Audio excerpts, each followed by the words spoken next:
Ćao Dijana, ja sam Igor. Mi smo došli danas kod tebe da snimimo tvoje iskustvo sa vaskulopreparatom. Zamolio bih te da zbog drugih ljudi ispričaš to svoje iskustvo onako najiskrenije i u nekim najkraćim crtama da bi ljudi stekli sliku o tome šta se tebi desilo i kakva je sad situacija. Pa od 6. godine sam dijabetičar.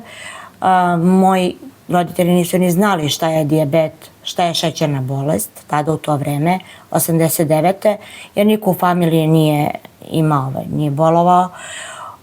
Uglavnom su, krenulo je to lečenje sa insulinom odmah. Roditelji su ti dali insulin? Lekari, da, pa dobro, posle roditelji, naravno. Lečila sam se na institutu Majka i dete, gde su mi rekli, ispitivali su me i rekli su mi da je to od stresa. Znači da je pankreas počeo... Da je prestao da radi kao posljedica stresa. Da, od stresa. Ne, pitanje sad šta je bilo, da. Pa eto, saznala sam za to i vaskulo od rođaka iz Kanade. S obzirom šta mi se sve dešavalo unazad 10 godina, da sam imala te promene na stopalu. To je koje stopalo, levo ili desno? Pa sa levo stopalo amputirali su mi 3 prsta i palac. Na levom stopalu? Na levo, da. Posle toga, znači pre 2 godine sam se ubola na desno stopalo. Pokušavali su 2 godine da leče. A ubola si se, izvini, gde?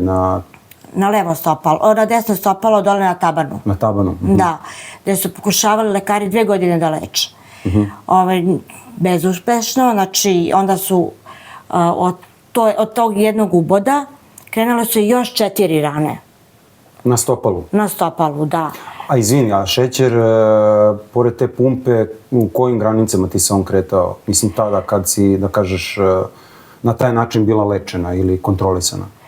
Pa znate kako, on je varirao. Znači, ne može tu šećer baš da bude detaljno stabilizovan. Ja sam bila i pod antibioticima, non stop.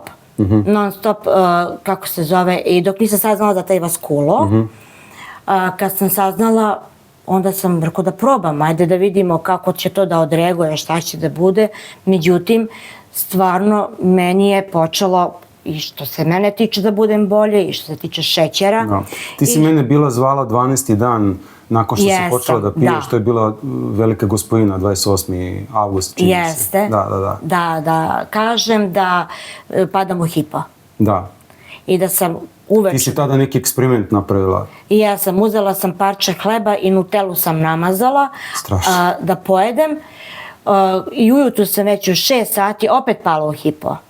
Znači bio mi je 2,9 šećer. Što ja...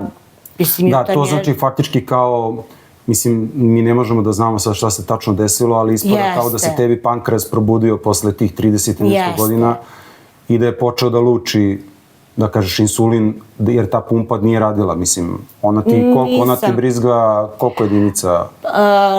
Pa pola jedinice ide u 12 sati uveče, u 3, na 5 sati izlučuje po 1 popodne, ali to nije dovoljno da bi, mislim, mogla pasti toliko u hipo. Nije to baš, i više ne dodajem insulin uz glavne obroke.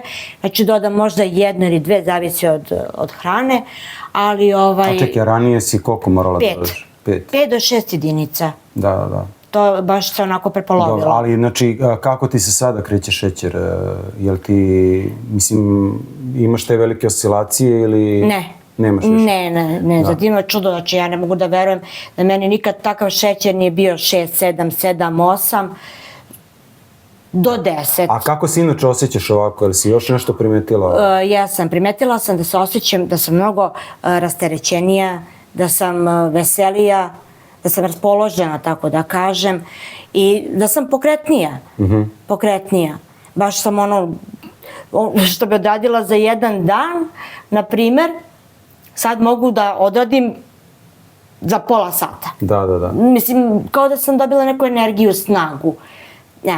Baš i mislim, što se tiče noge, te rane što sam se ubola, da se polako tkivo popunjava. Da. Pa dobro, vidjet ćemo sad napredak za mjesec dana, mjesec i po dana, da li će to da zaraste skroz i kako će da bude. Eto. Vidjet ćemo se, probat ćemo da snimimo još jedan video sa tobom pa da vidimo i to kako. Evo, ja ću te zamoliti samo da kad budete previjeli da napravite te fotografije pa ćemo mi to isto da postavimo tamo, da vidimo iz dana u dan kako se šta dešava tu kod tebe. Dobro. Ništa. Hvala ti puno što si podelila to iskustvo i da ljudi ostali saznaju. Da, hvala i vama. Nema na čemu.